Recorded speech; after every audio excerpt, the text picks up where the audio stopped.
Welcome everyone. In the last class, we have started with a new module, company accounts. In this module, we will study in detail the concept of issue or shares. So before we go further into the practical aspects and theoretical aspects of issue or shares, we need to have some idea with regard to the various theoretical aspects relating to the company accounts. So let us go through that. In the last class, we have learned about the theoretical aspect with regard to the company accounts. Let us continue with that. Next one, what are the books of accounts that has to be maintained by a company? And as per the section 128 of the Companies Act of 2013, it's mentioned that every company shall prepare and keep their books of accounts at its registered office. Every company will have a registered office, and in that office they must maintain and keep their books of accounts. Not only books of account, it must maintain books of accounts, other relevant documents, papers and financial statements for every financial year.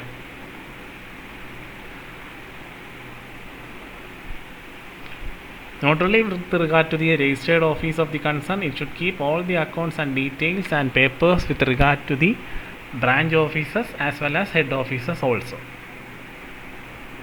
And those books are maintained as per the accrual basis and as per the double entry system. We have learned about that. It should maintain all the accounting principles, practices. It should be true and fair, and it should be maintained as per the double entry system. These are the concepts with regard to the maintenance of books by the company. And what are the books that has to be maintained? That is the concept which we are going to learn. First and the foremost is the financial statements. This includes profit and loss statement, balance sheet, depreciation schedules and taxation returns. This is the first and the foremost. These statements should be kept by the company at all time. Next, general ledgers and journal. General ledgers and journal means ledgers may be maintained, and such as cash book may be maintained, purchase day book may be maintained, sales day book may be maintained, sales returns, purchase returns, bills receivable, bills payable. Apart from that, journal proper has to be maintained, and subsequent journals should be maintained with regard to the operations of the concern. So, as we have learned about subsidiary books in your plus one classes, those books must be maintained by the concern or the company. Apart from that, ledgers account, debtors ledger account, creditors ledger account, general ledger account, such accounts also should be maintained within the office. Continuation. Apart from that, electronic copies of critical documents on a weekly and even daily basis. Electronic documents has to be maintained. Not only electronic documents, all sorts of documents that support the financial transactions of the concern should be maintained by the respective company at their registered office. Details of the cash records should be maintained. For that, cash book must be maintained by the concern. It depicts cash receipts, record of bank deposits, petty cash flow checkbooks. Not only that, any transactions that involves a cash, or in simple terms we can say all the cash transactions conducted by the company. All the bank transactions conducted by the company. For that, the company should maintain proper bank statements and loan documents, and it should be updated on time. All the details of the sales as well as debtors should be maintained. For that, sales day book should be maintained. For with regard to details of the debtors ledger account should be maintained. Invoices and statement received and paid. Invoices may be in the form of document that are provided for the sale or purchase of our commodities, and statement should with regard to the received and payment. Whatever the documents that support our payments to others, and whatever document that support the receipts obtained by us from the outside parties, all those statements and documents should be maintained. All the unpaid invoices should be maintained. That is, all the outstanding items should be properly maintained by the company. Minutes of members. Minutes means whenever there is a meeting going on in a company, what are the agendas or the decisions taken in that particular meeting will be recorded in a register or a proper books. There will be proper books, and that books is known as minutes book. And minutes book of members or directors meeting. Any resolution passed by the directors or members should be recorded in the minutes book. As I have mentioned earlier, every meeting should have a minutes book. That minutes book will record what are the decisions taken in the meeting, what are the resolutions passed in the meeting, what are the aspects that we are discussing in the meeting. All those should be recorded in the minutes book. Only once a decision taken in the meeting is recorded in a minutes book, at that point only that decision is officially taken. A mere decision or mere taking decision in a meeting doesn't have any value. It should be recorded in the books, that is minutes book. Then only that decision will have the authorization. And whenever there is a decision regarding with relating to members meeting or with relating to directors meeting, there should be a minutes book, and it should record all the official details that were taken in the meeting. And apart from that, all the relevant registers should be maintained. This includes registers of the member, options, and register of members means register that contains the details of the members of the company. And with regard to options and debentures, options and debentures are with regard to the transactions that taken place in the company. We will discuss in detail what is meant by options and what is meant by debentures during the course of our study in this particular module. And finally, deeds. Deeds means it includes deeds of trust, deeds of debentures, contracts, agreements, or any intercompany transaction. That means all the books and transactions that relating to debentures, contracts, and agreements with other company, such books should be maintained in the office of the company. So these are the major books that has to be maintained by the company within their registered office.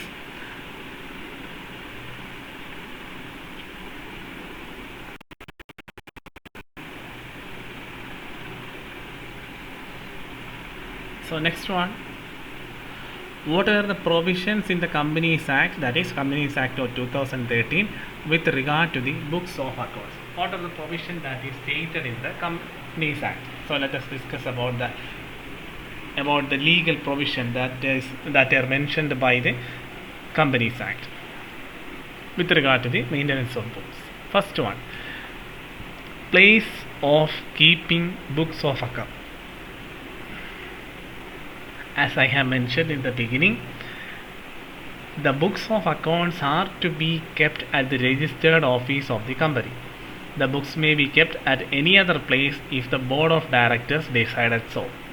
Otherwise, it can be kept in the registered office, or it can be kept in another secured place if it is planned by the board of directors.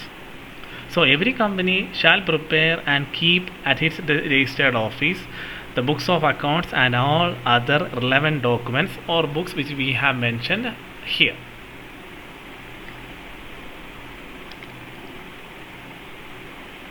And as I have mentioned earlier, it should be kept in the registered office. If it is not keeping in the registered office, and if it is kept at somewhere safer as per the decision taken by the board of directors, in that situation the company should inform the registrar within 7 days, and a notice should be given to the registrar in a written form with the full address of the place in which the books are kept. That is the first and the foremost provision that has to be maintained, or the legal provision that is specified in the Companies Act. And first one is place of keeping books of accounts. Next one, place of keeping branch books. Sometimes the company may have sufficient branch, so whenever the company have a branch, The books of accounts relating to the branch are to be kept at the branch office. Whether the company is having the branches in India or abroad, every company branch should keep the books relating to their branch office with their branch office itself. Next one, maintenance of books in electronic form. The company may sometimes keep such books of accounts and other relevant papers in electronic mode in such a manner as may be prescribed. It may be in the form of a digital document, or it may be in the form of any digital books or library likewise. So the company can sometimes maintain their books in the electronic form also. Responsible persons keeping books of accounts.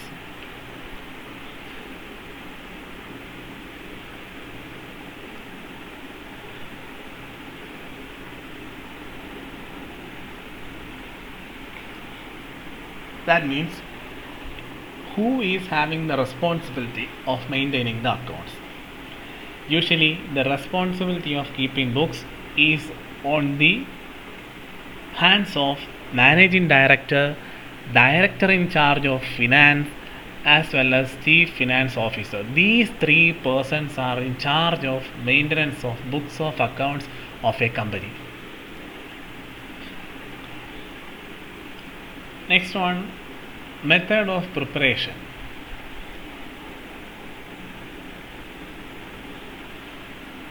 The method of preparation means how the books of account should be prepared, taking into account various factors. Company can follow any method of computation, like for example depreciation can be computed in different forms. So the company should follow any one method, but it should be consistent while following a method. A company can't change the method during the course of a financial year. So apart from that, while preparing or preparation of accounts, the company should keep in mind certain important factors. One is, every company while preparing accounts should keep in mind that its account should be true and fair view of the state of affairs of the company, including its head office details as well as the branch office details.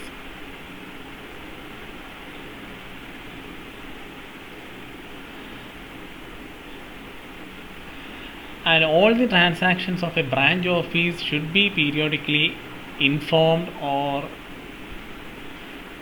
submitted to the head office. All the transactions should be maintained on accrual basis, and all transactions or recording should be done on double entry system. These are the basic things that has to be kept in mind while preparing accounts, and the same should be maintained while preparing the accounts of a company also. Keeping period of books of accounts.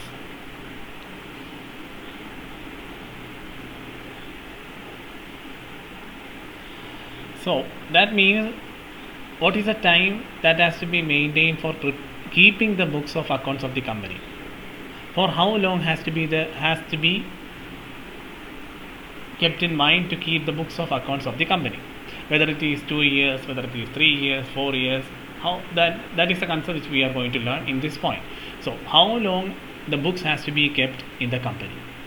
For that, it should be pointed out two important things. That is, first one, for a period not less than 8 financial years immediately preceding a financial year. That is the first and the important one. And next one, all the preceding years where the company has been in existence for less than 8 years.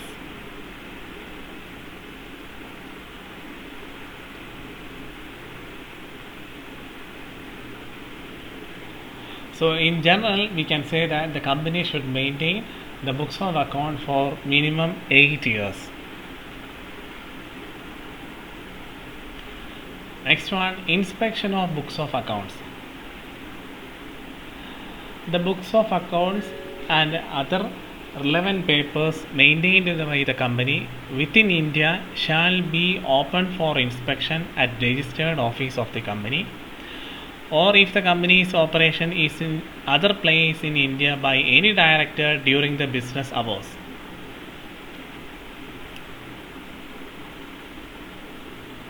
So during the business hours, the director should have an access to go through the books of accounts of the company. It should be maintained on time.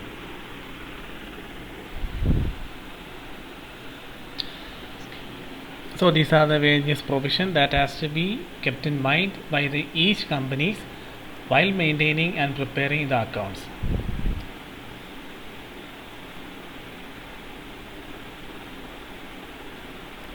So next one, let us discuss about some of the statutory books that should be maintained by the company as per the legal provisions mentioned in the Companies Act. Even though we have discussed some of the important books maintained by the company, here in which we will discuss some of the statutory books, that is, as books that are legally required as per the Companies Act.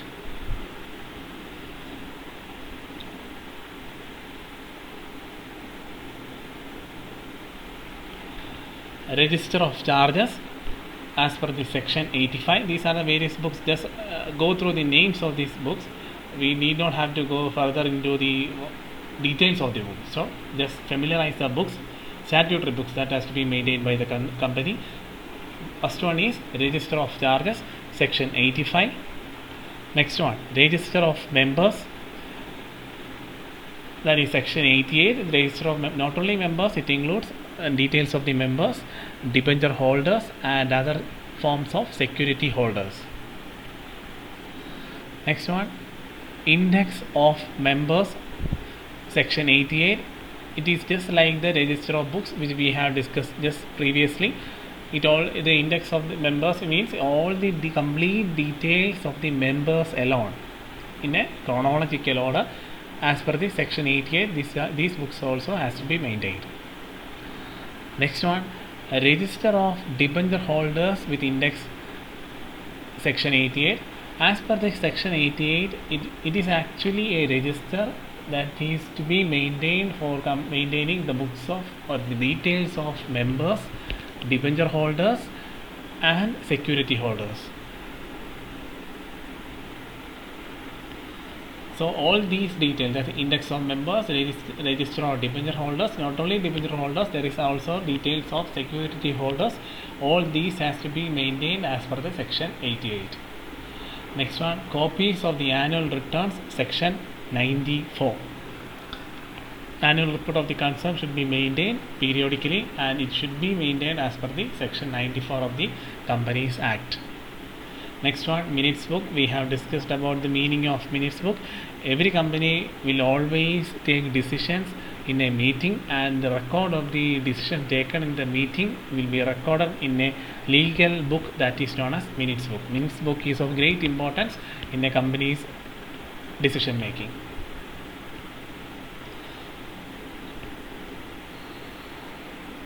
Next one, register of contract as per section 189. Actually in register of contract,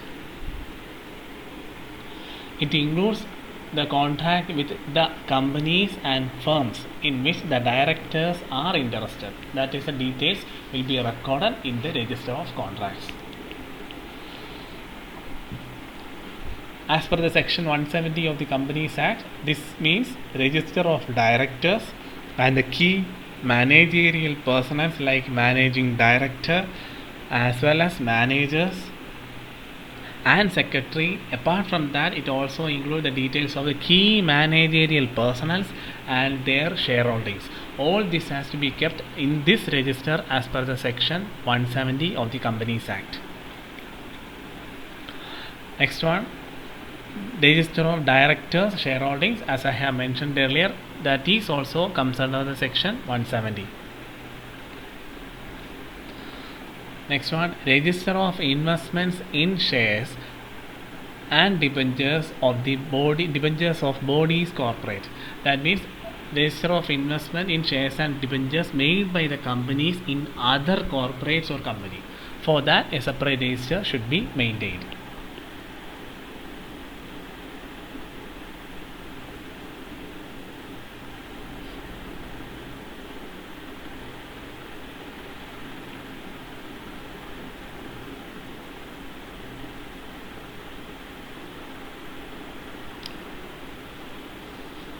Next one, register of loans made to other companies under the same management. Sometimes we may provide loans or other credit facilities to the other companies that should be maintained as per this register. And finally, the director's attendance book. There should be an attendance book that records the day-to-day activities or attendance of the directors of the company. It should be properly maintained as per the Companies Act. And apart from that, some of the other important books that has to be maintained as per the statutory regulations of the Companies Act are Register of Fixed Deposit of the company and Register of Minutes book. We have mentioned that register of index of numbers as well as index of all the important persons of the company likewise. So these are the important statutory books that has to be maintained as per the Companies Act. Next, another important area that will have an relevance in preparation of accounts with regard to the company accounts, that is share capital or phases of capital. We all know the term share capital. The share capital means the amount of capital raised or to be raised by a company by issue of shares. Only a company can issue shares so as to raise capital. The term share capital has been used differently in different situations and rather called different names depending upon the phases or situation. So that is important aspect that has to be kept in mind. We know that what is the meaning of capital, what is the meaning of share capital, but the thing is the share capital, the particular amount will have different names during different phases. That names must be kept in mind because it's of great importance while dealing the practical question with regard to the company's account. First one, authorized, registered or nominal capital. Remember and familiarize the terms in the problems and questions. These terms will be used surely, so you should have an idea about whenever you hear the term what is the authorized capital or registered capital or nominal capital, what is the meaning of that. It should be kept in mind. So first one, authorized or registered or nominal capital. It is the maximum amount which the company is authorized to raise by issue of shares.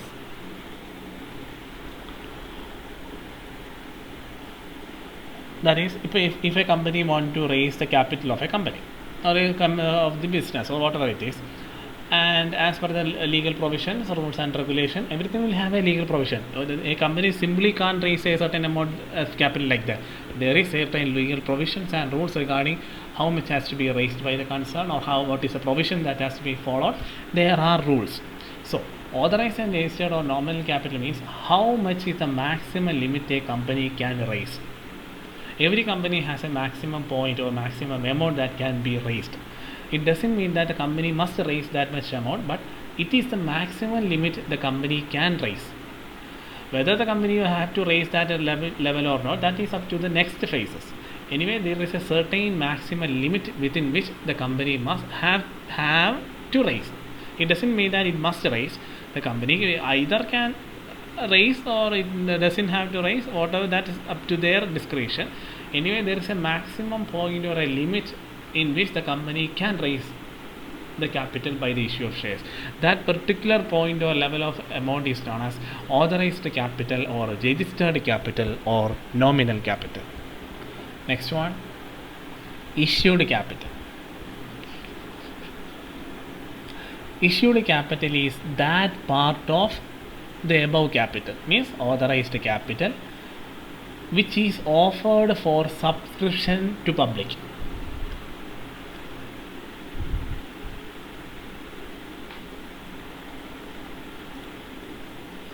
We all know company raise capital by issue of shares. Whenever company issues shares, the public will buy the shares, thereby they get the capital. That is the concept. So issued capital means out of authorized capital, a part will be issued to the public for subscription. Subscription means buying of share by the public is known as subscription. So a part of the author, for example, if I want to raise capital for the company, my authorized capital is 100 rupees.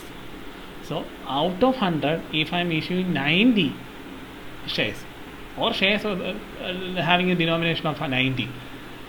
So issuing that denomination of shares out of the authorized capital for public is known as issued capital. From the name itself we can name issued capital. What is issued? Issued is shares. How much shares has been issued? Those shares out of the authorized capital, that is known as issued capital. And remember the term, there is another part also in this description, that is unissued capital. For example, as I have mentioned earlier, out of 100 shares, for example 100 shares was authorized, out of 100 I am raising or issuing only 90. So out of 100 I am issuing 90, so my issued capital is 90. How much I didn't issued? 10. Out of 100, 90 issued, so the remaining not issued by me is 10. That 10 is known as unissued capital. We will come to that part during the theoretical aspect or any of the discussions in our practical cases. Anyway, remember that unissued capital means that part of authorized capital that was not issued, that is known as unissued capital. Remember that term also. Next one, subscribed capital. Subscribed capital means it is that part of issued capital which represents the face or nominal value of shares subscribed for by persons. Or in simple terms, it is mentioned that it is that part of issued capital which are subscribed by the public. That value includes face value of shares issued by the companies for consideration other than, it may be issued for cash or some other than cash. We will come to that part, for cash and other than cash. Anyway, subscribed capital means out of issued capital a part may be subscribed or purchased by the public, that is known as subscribed capital. In that also there is a hidden term is there, unsubscribed capital. That means out of subscribed capital some may not be subscribed by the public. That means out of issued capital some may not be subscribed by the public. So let us discuss these 3 points with the same example. My company, I want to raise capital, so my authorized registered nominal capital was 100 shares. Let it be like that, 100 shares or 100 rupees likewise. So out of 100, if I am issuing only 90 to the public, it is known as issued capital. So 90 is the issued capital, so remaining 10 is the unissued capital. So leave that 10. So now we have issued 90 to the public. Okay, the 90 may be issued to the public. It doesn't mean that the public must buy all the 90. It is up to the discretion of the general public to buy whether to buy that issued capital or not. Anyway, out of issued 90 shares or capital, 80 may be subscribed or purchased by the public. So out of 90, 80 is subscribed or purchased by the public. That 80 is known as subscribed capital. Again, there is one hidden term, unsubscribed capital. So what is the amount of unsubscribed capital? Out of 90, 80 is subscribed by the public. So that 80 is known as subscribed capital. And how much is unsubscribed? Out of 90, 80 is subscribed, so the remaining is 10. That 10 is known as unsubscribed capital. I hope you are getting the concept. So these are the terms with regard to that. Next one, there are still more terms with regard to that. Called up capital. Called up capital means the portion of subscribed capital that the directors require the shareholders to pay on shares allotted to them is known as called up capital. That means the company might have raised shares, it may be issued, and some of the shares may be subscribed by the public. And remember, some of the shares may be subscribed by the public, but it is up to the directors whether to allot the shares to the public, that same public. Sometimes the same shares may not be allotted to the public. That means sometimes, as I have mentioned with an example earlier, 100 shares were authorized, 90 was issued. The thing is, sometimes my company is having a good image and good name. So when 90 was issued, the public might have ready to purchase for more. For example, 90 shares were issued, but I got subscription for 100 or 150 shares. That is demand was very high. So can I provide 150 shares? Because actually I have only 90 and I can't provide 150 shares. So I have to allot shares according to the shares held by me. So allotting the shares to the subscribed persons, that activity will be done in between the subscribed capital and called up capital, and once the shares are allotted to the specific public, the directors will require or direct the subscribers to pay the allotted shares. That is known as called up capital. In simple terms, it means once the shares are subscribed by the public, the shares may be allotted to certain public or certain persons or individuals who have purchased the shares. So once they are allotted, the directors will inform them to pay for the shares allotted. That is known as called up. That means they are calling up the amount from the public to whom the shares were allotted. That is known as called up capital.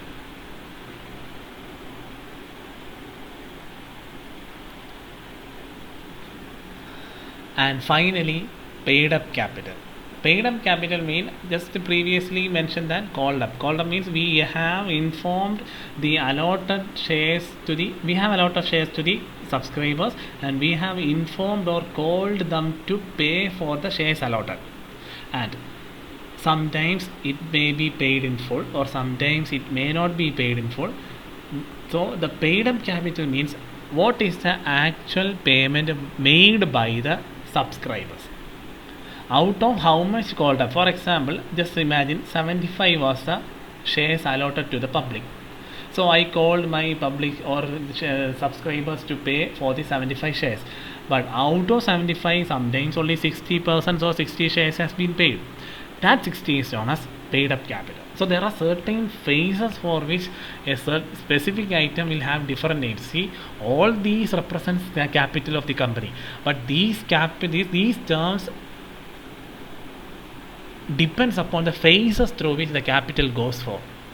We began with authorized, registered or nominal capital. Out of that, some may be issued, that is known as issued capital, and out of some issued capital, some may be subscribed or purchased by the public, and so out of the purchased shares by the public, we have allotted certain sum of shares to the corresponding public, and once their shares are allotted to the specific public, we call up the shares that are held by the public, and once they are called up, they will pay for the shares held by them.